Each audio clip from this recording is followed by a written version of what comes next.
তাহলে আমাদের এই অঙ্কগুলি করতে হলে আমাদের যে সূত্রটি লাগবে সেটা হলো a স্কয়ার মাইনাস b স্কয়ারের সূত্র a plus b into a minus b।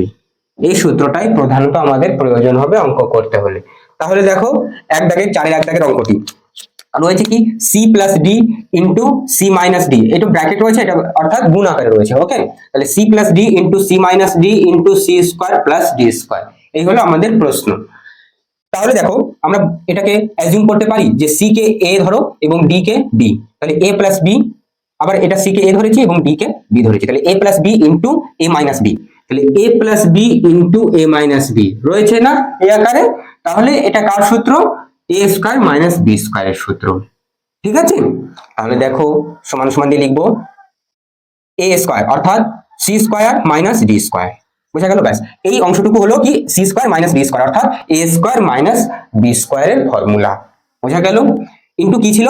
ছিল c square plus d square. পরবর্তী অংশটুকু এটা ছিল, আমরা দেখে দেখে লিখে দিলাম। সমান সমান দিয়ে দেখো পরের লাইনে আবার এই c square K a assume করো, বা মনে মনে ধরো এটা c স্কয়ারটা a এবং d স্কয়ারটা b, তাহলে কি হবে? সেম আবার একই সূত্রে আসবে, তাহলে a minus b into a plus b। ঠিক আছে, দেখো আগেরটায় প্লাস ছিল আগেরটায় মাইনাস, একই ব্যাপার, কোনো ব্যাপার নয়। তাহলে যদি আমি 3 কে 2 দিয়ে গুণ করি তাহলে 3 দুগুণী 6 হবে, এবং 2 কে 3 দিয়ে গুণ করলেও 3 দুগুণী 6 হবে, তাই না? তাহলে প্লাসটা পরে রয়েছে, কোনো ব্যাপার নয়। ওকে, তাহলে এটা কার সূত্র? a স্কয়ার মাইনাস b স্কয়ারের সূত্র। এর স্থানে আগের বার ছিল c, এখানে এর স্থানে রয়েছে কিন্তু c স্কয়ার, ভুল করবে না। ওকে, তাহলে কি করব? a স্কয়ার অর্থাৎ c স্কয়ার তার স্কয়ার, এই স্কয়ারটা এর স্থানে c স্কয়ার ছিল, আমি আবারও বলছি, এবং এই যে হোল স্কয়ার ব্র্যাকেট দিয়ে লিখেছি এটা সূত্রের স্কয়ার। ক্লিয়ার? তাহলে a square minus b square, b এর স্থানে কি রয়েছে?